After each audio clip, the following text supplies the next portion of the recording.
ఈ car race కేసులో కేటీఆర్ విచారణ ముగిసింది. దాదాపు 7 గంటల పాటు కేటీఆర్ ను ఏసీబీ అధికారులు ప్రశ్నించారు. ఫార్ములా ఈ ఆపరేషన్ సంస్థ ప్రతినిధుల స్టేట్మెంట్ ఆధారంగా కేటీఆర్ ను ప్రశ్నించారు.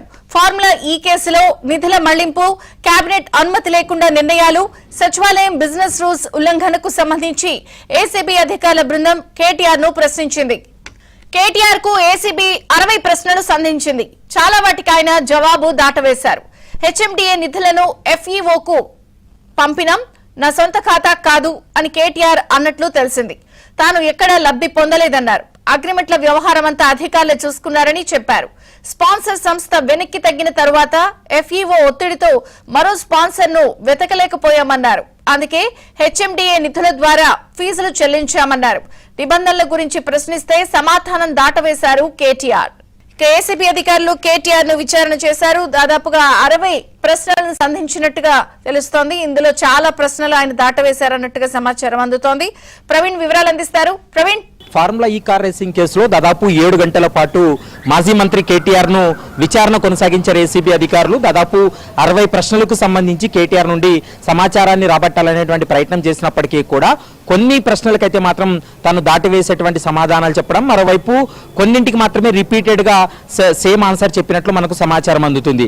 అయితే ఇప్పటి వరకు ఎఫ్ఈఓ కంపెనీకు బదిలీ చేసినటువంటి నగదుకు సంబంధించి తన అకౌంట్ లో ఎక్కడా కూడా బదిలీ కాలేదు. కేవలం తెలంగాణ బ్రాండ్ ఇమేజ్ ని పెంచడం కోసం, మరోవైపు అంటే అగ్రిమెంట్ నుండి వెళ్ళిపోయినటువంటి, అంటే ఒప్పందం ఉల్లంఘించినటువంటి ఒక కంపెనీ, ఆ కంపెనీలో మరొక కంపెనీని భర్తీ చేయలేకే ఎఫ్ఈఓకు డబ్బులు బదిలీ చేశామనేటువంటి అంశాన్ని ఇప్పటికే ఏసీబీ అధికారులకు స్టేట్మెంట్ ఇచ్చినటువంటి పరిస్థితి కనపడుతుంది.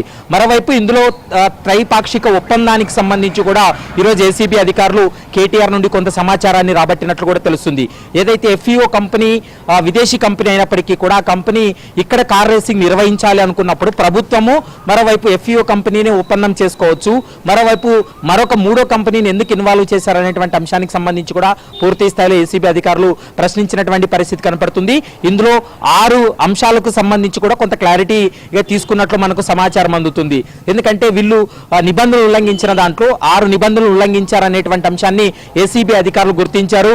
క్యాబినెట్ అప్రూవల్స్ తీసుకోకుండా నగదు బదిలీ చేయడం, విదేశీ అకౌంట్లకు విదేశీ కంపెనీకు నగదు బదిలీ చేయాలనుకుంటే ఖచ్చితంగా రిజర్వ్ బ్యాంక్ ఆఫ్ ఇండియాకు సంబంధించినటువంటి క్లియరెన్స్ సర్టిఫికేట్ ఉండాల్సినటువంటి అవసరం ఉంటుంది.